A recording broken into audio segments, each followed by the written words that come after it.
السلام علیکم ورحمۃ اللہ وبرکاتہ۔ بسم اللہ الرحمن الرحیم وبنستعین الحمد للہ رب العالمین والصلاة والسلام علی اشرف الانبیاء والمرسلین نبینا محمد وعلی آلہ واصحابہ اجمعین ومن تبعہم بإحسان الی یوم الدین، اما بعد۔ عقیدہ طحاویہ کی 2 کلاسز اب تک ہو چکی ہیں۔ 2 کلاسوں میں ہم لوگوں نے 29 ٹیکسٹ پڑھے ہیں۔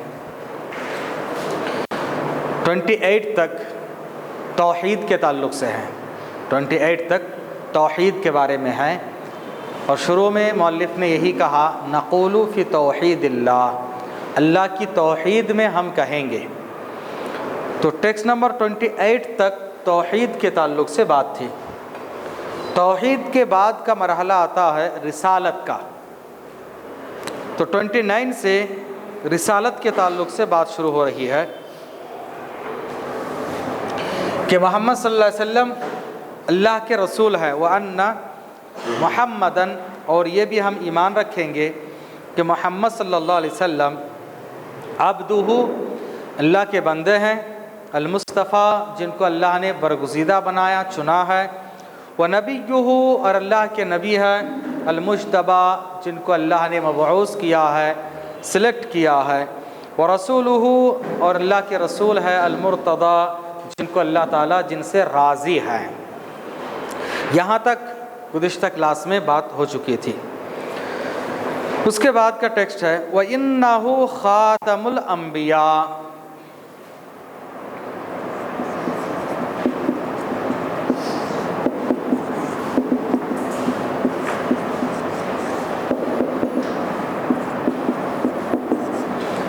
وَإِنَّهُ خَاتَمُ الْأَنْبِيَاءِ، اور نبی صلی اللہ علیہ وسلم کے تعلق سے ہمیں جن باتوں کا ایمان رکھنا ہے، پہلی بات اللہ کے بندے ہیں، اور دوسرا ہے کہ اللہ کے رسول ہیں۔ بندہ اور رسول کے تعلق سے گزشتہ کلاس میں تفصیل کے ساتھ پڑھے ہیں۔ تیسری چیز نبی کے بارے میں جو ایمان رکھنا ہے وہ ہے کہ آخری نبی ہے، محمد صلی اللہ علیہ وسلم لاسٹ پروفٹ ہے، آخری نبی ہے۔ جس طرح سے کوئی انسان محمد صلی اللہ علیہ وسلم کے بارے میں صرف اتنا ایمان رکھتا ہے کہ وہ نبی ہے، انسان نہیں ہے، تو اس کا ایمان مکمل نہیں ہے۔ اسی طرح سے جو یہ ایمان رکھتا ہے کہ نبی صلی اللہ علیہ وسلم صرف انسان ہے، نبی نہیں ہے، اس کا بھی ایمان مکمل نہیں۔ دونوں ماننا ضروری ہے، عبدہ و رسولہ، کہ اللہ کے بندے بھی ہیں اور اللہ کے رسول بھی ہیں۔ اسی طرح سے پیارے نبی صلی اللہ علیہ وسلم کے تعلق سے تیسری چیز جس کا ایمان رکھنا ضروری ہے وہ ہے کہ پیارے نبی صلی اللہ علیہ وسلم، محمد صلی اللہ علیہ وسلم آخری نبی ہیں، آخری نبی ہے، یہ ایمان رکھنا ضروری ہے۔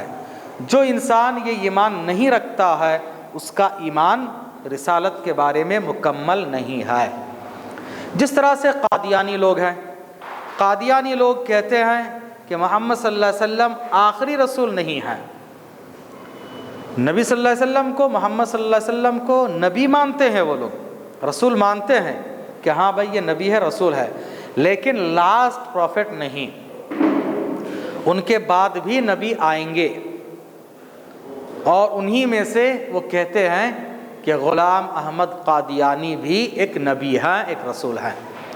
اس نے نبوت کا دعویٰ کیا، رسالت کا دعویٰ کیا کہ میں نبی ہوں، میں رسول ہوں، پھر میں مہدی موعود ہوں، پتہ نہیں کیا کیا دعویٰ کیا۔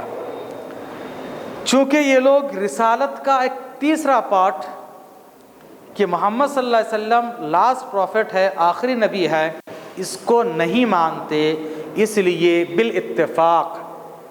بالاتفاق تمام امت کا اس بات پر اتفاق ہے کہ قادیانی اسلام سے خارج ہے۔ کیوں؟ ہاں، خاتم النبیین نہیں مانتے ہیں، تو خاتم النبیین نہ ماننا گویا کہ کفر کے برابر ہے۔ اسی لیے مسلمانوں میں کوئی اختلاف نہیں ہے، آج کا جو اجماع ہوا ہے وہ ہے قادیانی اسلام سے خارج ہیں۔ ان کو احمدی بھی کہا جاتا ہے، غلام احمد ہے نا، احمد کے نام سے احمدی بھی کہا جاتا ہے، احمدیہ فرقہ بھی کہا جاتا ہے۔ تو اس فرقے پر کفر کا فتویٰ جو لگایا گیا صرف اس وجہ سے کہ ان لوگوں نے محمد صلی اللہ علیہ وسلم کو آخری نبی نہیں مانا۔ تو آخری نبی ماننا یہ رسالت کا ایک پارٹ ہے، اسی لیے انہوں نے بھی باقاعدہ ذکر کیا کہ نبی کے عبد بندے ہونے کے بعد، رسول ہونے کے بعد تیسرا ٹیکسٹ ہے وَإِنَّهُ خَاتَمُ الْأَنْبِيَاء، کہ نبیوں میں سب سے آخری نبی ہے اور ان کے بعد کوئی نبی آنے والے نہیں ہے۔ وَإِمَامُ الْأَتْقِيَاء، اور متقی لوگوں کے امام ہیں، متقی لوگوں کے امام ہیں۔ تو حقیقی معنی میں امام کون ہے؟ محمد صلی اللہ علیہ وسلم ہی ہمارے امام ہے۔ جو لوگ کہتے ہیں کہ اماموں کو فالو کرنا، چاروں امام میں سے کسی کی اقتداء کرنا یا کسی کی تقلید کرنا ضروری ہے، انہی کے امام نے کیا کہا؟ دیکھیے کہ امام ہمارے محمد صلی اللہ علیہ وسلم ہیں، امام الاتقیاء، متقی لوگوں کے امام ہیں۔ وسید المرسلین، اور نبی صلی اللہ علیہ وسلم تمام نبی اور رسولوں کے سردار ہیں، تمام نبی اور رسولوں کے سردار ہیں۔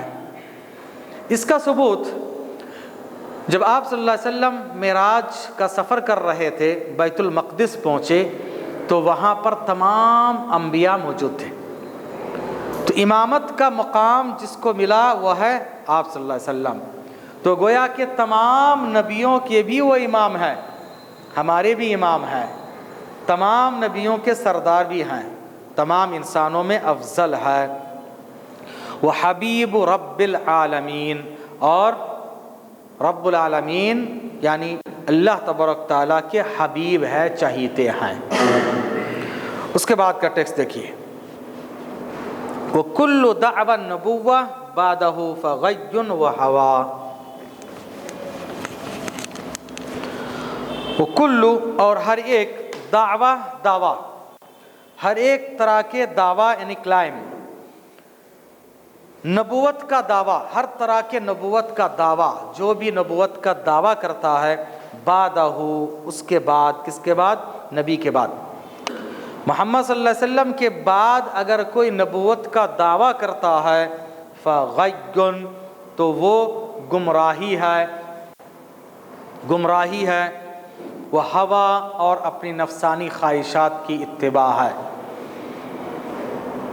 اب یہ دیکھیے، انہوں نے بہت پہلے دوسری تیسری صدی میں یہ بات کہہ دی، جبکہ غلام احمد قادیانی پیدا بھی نہیں ہوا تھا۔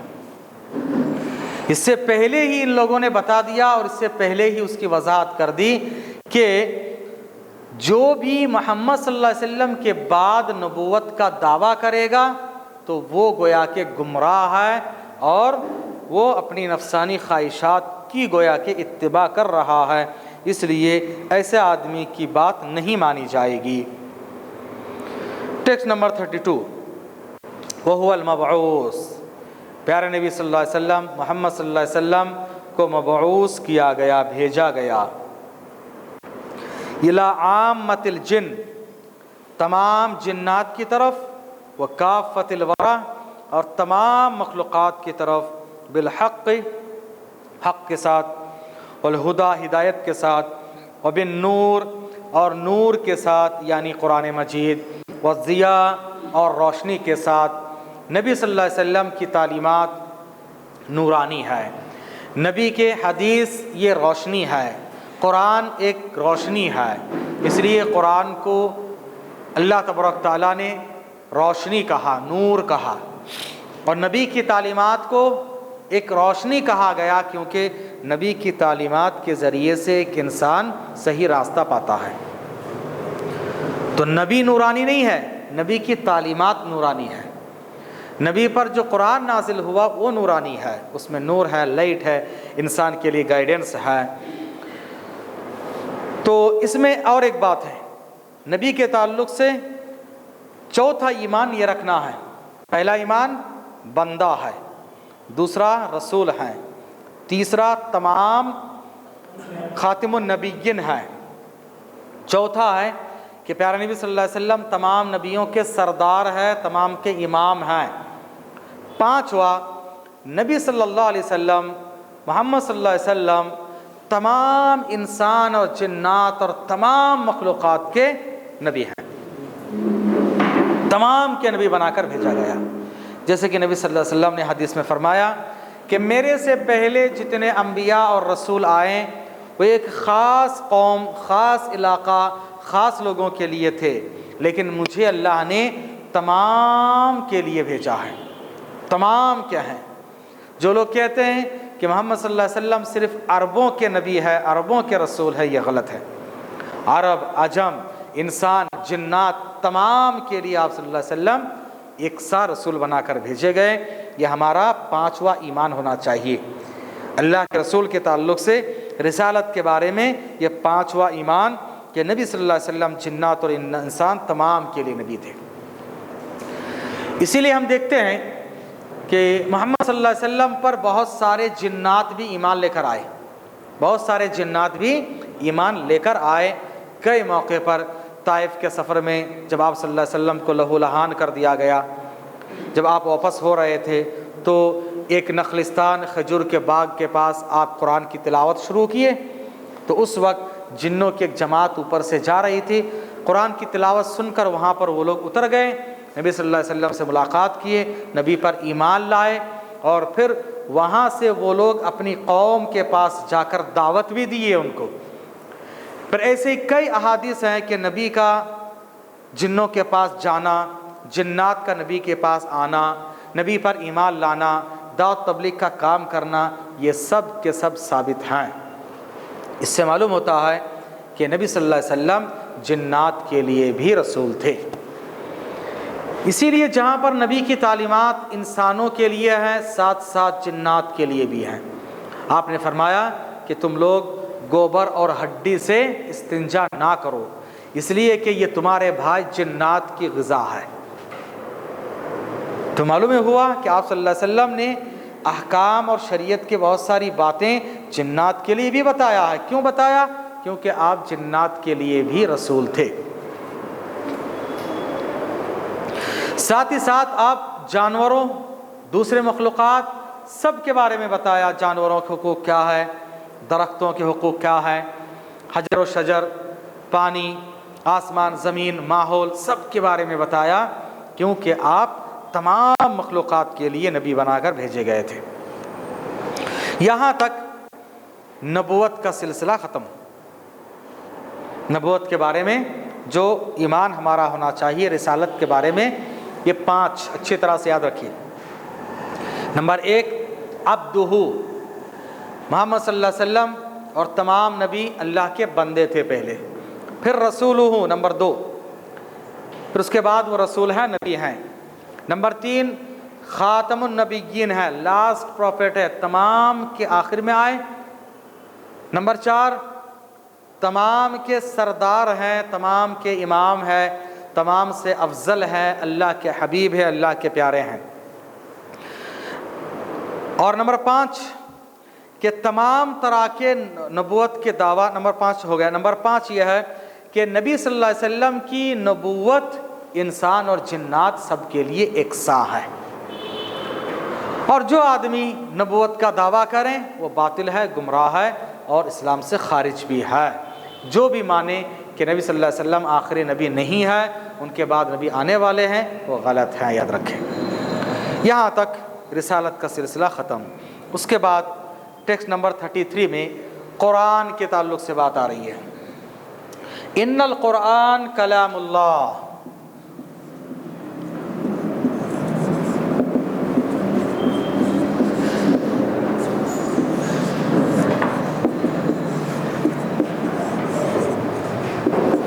ان القرآن کلام اللہ، یقیناً قرآن اللہ کا کلام ہے۔ قرآن کے تعلق سے یہ پہلا ایمان۔ اب دیکھیے، توحید کے بعد رسالت، رسالت کے بعد قرآن، کتاب، اللہ پر ایمان، اللہ کے رسولوں پر ایمان، پھر کتابوں پر ایمان کے تعلق سے بات آ رہی ہے۔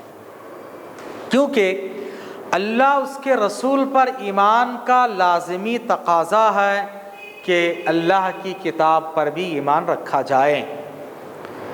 اللہ اس کے رسول کی جو تعلیمات ہیں وہ ہم کو کہاں سے ملیں گے؟ قرآن کے ذریعے، حدیث کے ذریعے۔ اس لیے قرآن پر ایمان رکھنا بھی ضروری ہے۔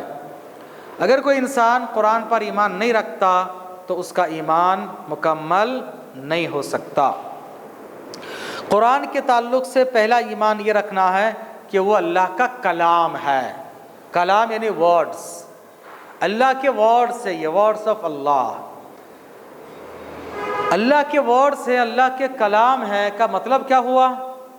جس طرح سے ہم بات کر رہے ہیں تو یہ ہماری ایک ایڈجیکٹو ہے، ہماری ایک صفت ہے۔ اسی طرح سے قرآن عام مخلوقات کی طرح اللہ کی جو دوسری کریشنز ہیں، کریشنز کی طرح ایک کریشن نہیں ہے، بلکہ یہ اللہ کا کلام ہے، یعنی اللہ کے اوصاف ہیں، یہ اللہ کی کوالٹی ہیں، اللہ کی ایڈجیکٹو کی طرح ہیں، یہ اللہ کے ایٹریبیوٹ کی طرح ہے یہ۔ لہٰذا قرآن کے تعلق سے ہمارا یہی ایمان ہونا چاہیے، اور یہی سلف کا ایمان ہے، امام ابو حنیفہ کا بھی ایمان ہے، ان کے دو ساتھی کا ایمان ہے، عقیدہ ہے، اور اہل سنت و جماعت کا بھی یہی عقیدہ ہے۔ جی ہاں، اللہ کے پارٹ بولنے کے بجائے بہتر یہ ہے کہ اللہ کے ورڈز استعمال کیجیے، اور اللہ کے کوالٹی، اسپیچ بول سکتے ہیں، اللہ کے ایڈجیکٹو کہیے، اللہ کی صفات ہے، یہ بہتر ہے۔ تو بہرحال اللہ تبارک تعالیٰ، اللہ کی بات وہی ہے، اسپیچ بھی ہے، جب یہ اللہ کے ورڈز، اللہ کا کلام، بات سب ایک ہی ہے۔ تو یہ پہلا ایمان ہونا چاہیے۔ بہت سارے معتزلی اور دوسرے لوگوں کا یہ عقیدہ ہے کہ یہ قرآن مخلوق ہے، اللہ کا کلام نہیں ہے، اور اسی عقیدے میں اماموں کی بڑی زبردست آزمائش ہوئی۔ امام شافعی، امام مالک، امام احمد بن حنبل، ان کے زمانے میں اس مسئلے کو ہوا دیا گیا۔ بہرحال دوسرے امام کسی نہ کسی طریقے سے بچ گئے۔ امام احمد بن حنبل اور ان کے ساتھ اور بھی کچھ علماء اس وقت کے بادشاہ کے چنگل میں پھنس گئے۔ بادشاہ تھا معتصم باللہ۔ یہ پیارے نبی صلی اللہ علیہ وسلم کی وفات کے بہت دنوں کے بعد، تقریباً تیسری صدی ہجری کی بات ہے، یہ تقریباً چوتھی صدی ہجری کی بات ہے۔ امام احمد بن حنبل کا زمانہ تھا۔ معتصم باللہ نامی ایک بادشاہ آیا عباسی خلافت میں۔ عباسی خلافت مطلب سب سے پہلے عباسی خلافت کے جو خلیفہ ہے ابو جعفر، ابو العباس صفاح، دوسرے ہیں ابو جعفر منصور، پھر اس کے بعد ہادی، پھر مہدی کے بعد پانچواں خلیفہ ہارون الرشید۔ ہارون رشید جو مشہور ہیں، ہارون رشید کے دو بیٹے تھے، امین اور مامون۔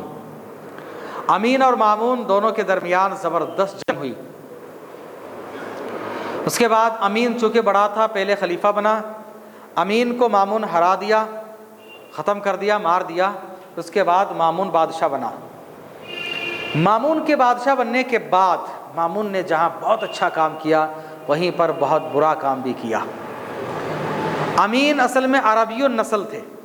امین ہارون رشید کی جو عربی بیوی تھی اس کی اولاد، اور مامون ہارون رشید کی جو لونڈی تھی زبیدہ، اس کی اولاد۔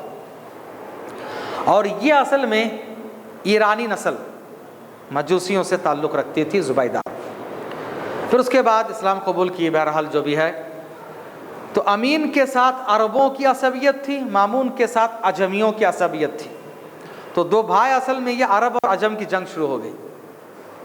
بہرحال چونکہ یہ بڑا ماہر تھا، اور عجمیوں کا بہت رول اس وقت تھا، ترکی لوگ بڑے بڑے عہدے پر فائز تھے، شیعہ لوگ پوری طرح سے چھا چکے تھے، یہودیوں کا بڑا اثر رسوخ تھا، اس لیے پوری حمایت اس کو حاصل تھی۔ بہرحال وہ جیت گیا، بھائی کو قتل کیا، بادشاہ بنا۔ بادشاہ بننے کے بعد اس نے علوم و فنون، ٹیکنالوجی، جدید سائنس، ان چیزوں کو بہت آگے بڑھایا۔ بیت الحکمہ بغداد میں جو ہاؤس آف سائنس کے نام سے جو شروع ہوا تھا بیت الحکمہ، وہ مامون کے زمانے میں ہی۔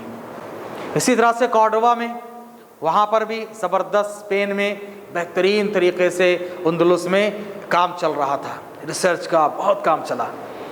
انہی دنوں میں رومن اور اسی طرح سے جیسے ارسطو ہے اور دوسرے بڑے بڑے جو گریک کے بڑے بڑے علماء تھے، مطلب ان کے بڑے بڑے سائنٹسٹ تھے، ان کی باتوں کو، ان کے فلسفے کو ٹرانسلیٹ کر کے عربی میں لایا گیا۔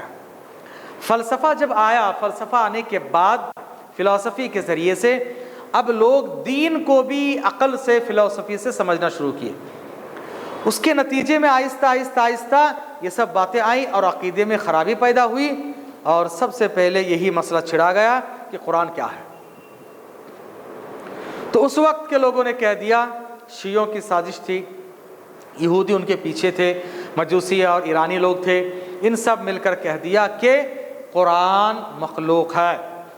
جس طرح سے دوسری مخلوقات ختم ہو جائے گی، قرآن بھی ایک دن ختم ہو جائے گا۔ امام احمد بن حنبل ڈٹ کے کھڑے ہو گئے، کہا کہ نہیں، قرآن اللہ کا کلام ہے، مخلوق نہیں ہے۔ اس کی وجہ سے ان کو اتنا مارا گیا، اتنا پیٹا گیا، بہت تکلیفیں دی گئی۔ اللہ اکبر۔ کتابوں میں ایسے ایسے واقعات ہیں، آپ تعجب کریں گے۔ امام احمد بن حنبل کو معتصم نے اتنی تکلیف دی، اتنا مارا، اتنا پیٹا، سرد کے زمانے میں ایک دم ٹھنڈی، پورے کپڑا نکال کے ٹھنڈا پانی سر عام سب کے سامنے، کتنے بڑے امام، کتنے بڑے عالم، مار مار کے پیٹ کے پورے جسم چھلنی۔ لیکن وہ کہتے تھے قرآن سے یا حدیث سے دلیل لا دو، میں فتویٰ دوں گا، اس سے پہلے نہیں، کچھ بھی کرو۔ شروع میں دعوت دے کر، ان کے والدہ کو بادشاہ گھر بلا کر، پھر اس کے بعد لالچ دلا کر بہت کوششیں کی ہے، جب نہیں ہوا تو پھر مار توڑ، اتنا مارے پیٹے کہ ان کے پیٹھ میں زخم ہو گیا تھا جو سوکھ نہیں رہا تھا، اتنا زخم تھا کہ ایک مشہور ان کا واقعہ ہے کہ ان کے پیٹھ میں ایک مرتبہ ایک زخم جو اندر سے زخم ہے اوپر سوکھ گیا۔ تو ایک مرتبہ انہوں نے اپنے ایک ساتھی سے ذکر کیا کہ دیکھو بھائی، میرے پیٹھ میں تھوڑا درد ہو رہا ہے۔ انہوں نے دبا کر دیکھا تو اندر ایک دم بہت سڑ گیا اندر کا حصہ۔ تو وہ فوراً جو ہے کہا کہ چلو بھائی علاج کے لیے لے جاتے ہیں۔ علاج کے لیے ایک طبیب کے پاس، ڈاکٹر کے پاس لے جانے کی باری آئی تو انہوں نے کہا کہ کہاں لے کر جاؤ گے، میں تکیہ منگاتا ہوں، سو جاتا ہوں، چاقو بھی منگا دیتا ہوں، تم ہی کاٹو۔ تو انہوں نے کہا کہ دیکھیے، جب مجھے مارا گیا تھا تو زخم کو ٹاکے ڈالنے کے لیے میرے پاس اتنے پیسے نہیں تھے کہ اچھے ڈاکٹر کے پاس جاؤں۔ اللہ اکبر، اتنے بڑے امام، کیا حدیث ان کو یاد ہے، کیا ان کا منہج ہے، کیا عقیدہ ہے۔ تو میں ایک موچی کے پاس جا کر، جو چمڑا جوتے سلتے ہیں نا، جوتا سلنے والا، اس کے پاس جا کر پیٹ سلایا۔ اللہ اکبر۔ اب اسے معلوم نہیں ہے، اسے پتہ نہیں ہے کیسے کرنا، پروفیشن نہیں ہے، اندر جو گندگیاں تھی اس کو صاف نہیں کیا تھا، اسی کو اوپر سی دیا، اوپر تو زخم سوکھ گیا لیکن اندر سے وہ بڑھتے جا رہا تھا۔ پھر کہہ رہا ہے کہ بہرحال ان کو ایک طبیب کے پاس لے جایا گیا اور انہوں نے پھر دوبارہ ان کی سرجری کی، کاٹ کے پھر اندر کی جو غلاظتیں تھیں ان کو نکال کے۔ تو جب ان کے جسم کو کاٹا جا رہا تھا، اس زمانے میں بے ہوش کرنے کا کوئی طریقہ تھا نہیں، کاٹا جا رہا تھا تو تکلیف کے وقت وہ کیا کہہ رہے تھے؟ اے اللہ معتصم کو معاف کر، اے اللہ معتصم کو معاف کر۔ اللہ اکبر۔ ہم اور آپ ہوتے کتنی بد دعائیں دیتے نہیں، لیکن اس وقت بھی کہہ رہے ہیں اللہ معتصم کو معاف کر۔ اور یہاں پر ایک منہجی بات یاد رکھی، آج کل کچھ نوجوان ہیں، اٹھتے ہیں، سعودی حکومت یہ کر رہی ہے، خلاف حکومت یہ کر رہی ہے، حکومت کے خلاف بولنا، ان کے خلاف اٹھنا، نعرے لگانا اور جو پروٹیسٹ کرنا، یہ سلف کا طریقہ نہیں ہے، یاد رکھیے۔ امام احمد کو اتنی تکلیف دی گئی، کبھی انہوں نے بادشاہ کے خلاف ایک لفظ نہیں کہا۔ انہوں نے یہاں تک کہا کہ اگر اللہ تعالیٰ یہ کہیں کہ اے احمد تمہاری ایک دعا قبول ہوگی تو میں یہ دعا کروں گا کہ اللہ معتصم کو ہدایت دے. میں اپنے بادشاہ کے حق میں دعا کروں گا، کیونکہ بادشاہ اگر ہدایت یافتہ ہو جائے ان سے بڑا فائدہ ہو سکتا ہے. یہ سلف کا طریقہ. اور خوارج کا طریقہ کیا ہے؟ ہمیشہ بادشاہ کے خلاف بولنا، ہمیشہ بادشاہ کے خلاف بولنا، بغاوت کرنا، انقلاب لانا، پروٹیسٹ کرنا. یہ خوارج کا طریقہ ہے. آج آپ دیکھیے عرب دنیا میں جو لوگ بادشاہوں کے خلاف ہتھیار اٹھائے ہوئے ہیں، بادشاہ کے خلاف پروپیگنڈا کر رہے ہیں اور پتہ نہیں کیا کیا کر رہے ہیں، اور اپنے آپ کو مجاہد کہہ رہے ہیں، جہاد کہہ رہے ہیں، اسلامی حکومت کہہ رہے ہیں، یہ سب خوارج کا طریقہ ہے. سلف سے، اسلام سے اس کا کوئی لینا دینا نہیں ہے. حجاج بن یوسف اتنا بڑا ظالم بادشاہ تھا، صحابہ موجود تھے، کبھی صحابہ چاہتے تو اکٹھا ہو کر سب کو جو ہے بغاوت کرا کے حکومت قائم کر سکتے تھے، لیکن صحابہ نے نہیں کیا. یہ سلف کا طریقہ، یہ سلف کا طریقہ ہے. اور حکومت کے خلاف کہنا، بغاوت کرنے کی کوشش کرنا، نوجوانوں کو اکسانا، یہ خوارج کا طریقہ ہے. خوارج نے کیا اور آج ایسا ہو رہا ہے، لہٰذا اس سے ہمیں چوکنا رہنا چاہیے. بہرحال ضمناً ایک بات آ گئی، قرآن اللہ کا کلام ہے، قرآن اللہ کا کلام ہے، یہ ہمارا پہلا ایمان اور عقیدہ ہونا چاہیے. اس کے بعد آگے دیکھیے، منہ بدأ بلا کیفیہ قولا، اور یہ اللہ کا کلام ہے، اللہ سے ہی یہ شروع ہوا ہے، اللہ سے ہی یہ شروع ہوا ہے، اللہ سے ہی آیا ہوا ہے، اللہ تعالیٰ سے ہی اس کا سورس نکلا ہے قرآن کا، لیکن کیسے معلوم نہیں. جیسے میں بات کر رہا ہوں تو میرے جسم کا حصہ ہے یہ ایک سمجھانے کے لیے آپ کہہ سکتے، لیکن ہو بہو ایسے ہی کہنا یہ درست نہیں ہے، ایسے ہی کہنا درست نہیں ہے. اللہ کا کلام ہے، اللہ نے کیسے کلام کیا اللہ بہتر جانتا ہے. ہم جیسے کلام کرتے ایسا نہیں. اللہ کے لیے لیس کمثلہ شیء، اللہ کی مثال کوئی چیز نہیں ہے، اللہ کے لیے مثال نہیں دینا چاہیے. وَأَنزَلَهُ عَلَى رَسُولِهِ، اور اللہ تعالیٰ نے اپنے رسول پر اس کلام کو، قرآن کو نازل کیا. کیسے؟ وحیاً، وحی کے ذریعے سے، وحی کے ذریعے سے نازل کیا.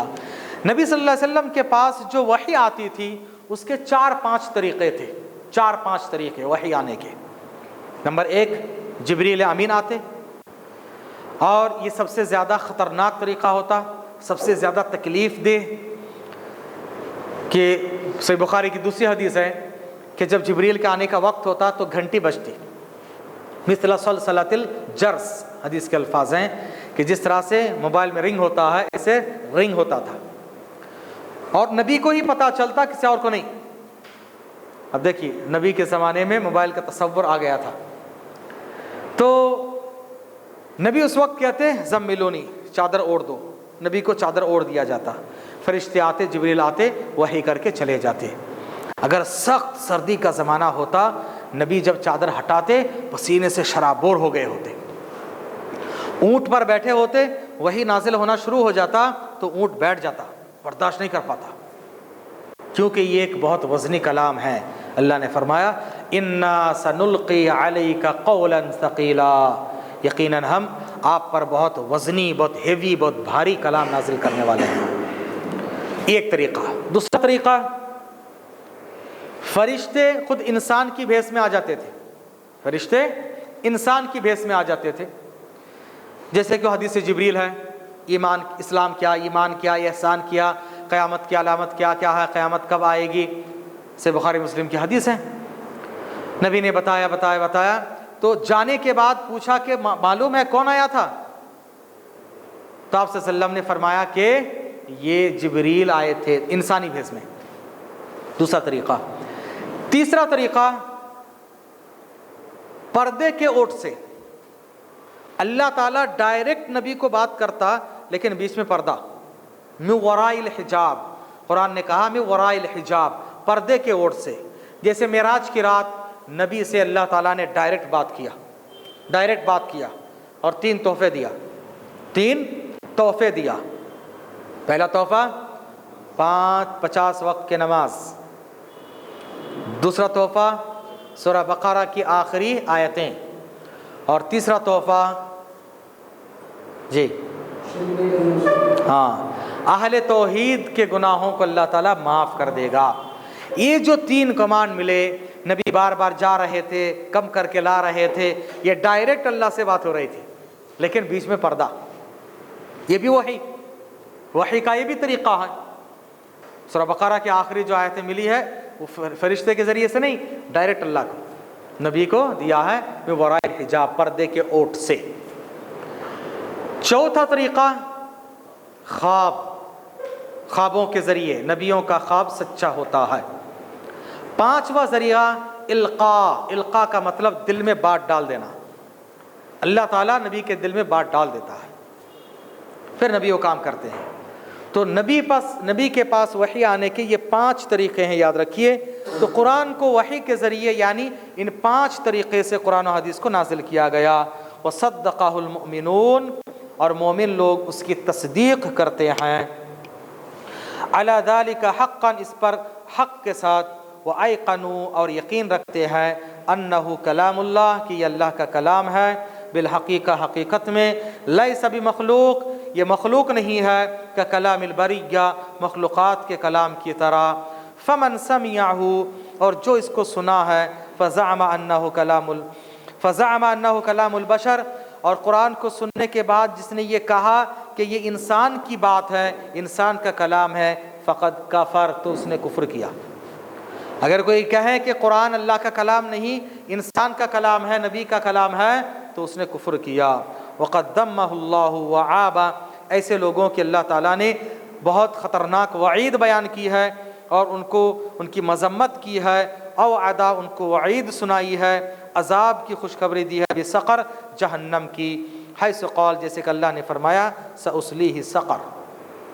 جو لوگ کہتے ہیں کہ قرآن اللہ کا کلام نہیں، انسان کا کلام ہے، ہم ان کو جہنم میں داخل کریں گے، جیسے کہ سورہ مدثر میں اللہ نے فرمایا۔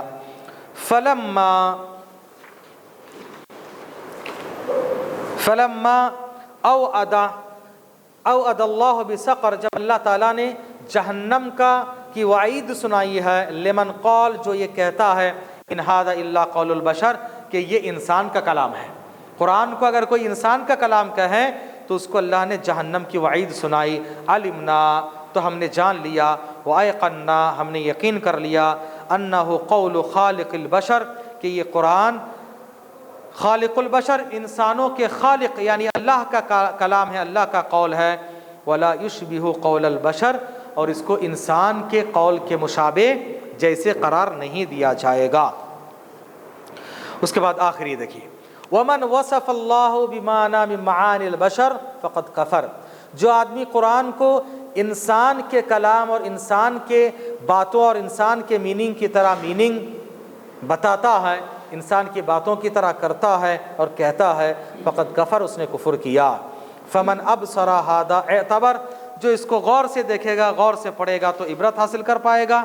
وعن مثل قول الکفار، اور اسی طرح سے یہ کفار کے قول کی طرح ہے، کافروں نے کہا تھا یہ انسان کا کلام ہے، اور جب وہ انسان کا کلام کہہ کر اس زمانے کے لوگ کافر ہوئے، آج کے زمانے کے لوگ بھی اگر کہیں گے کہ قرآن انسان کا کلام ہے، وہ بھی کافر ہوں گے۔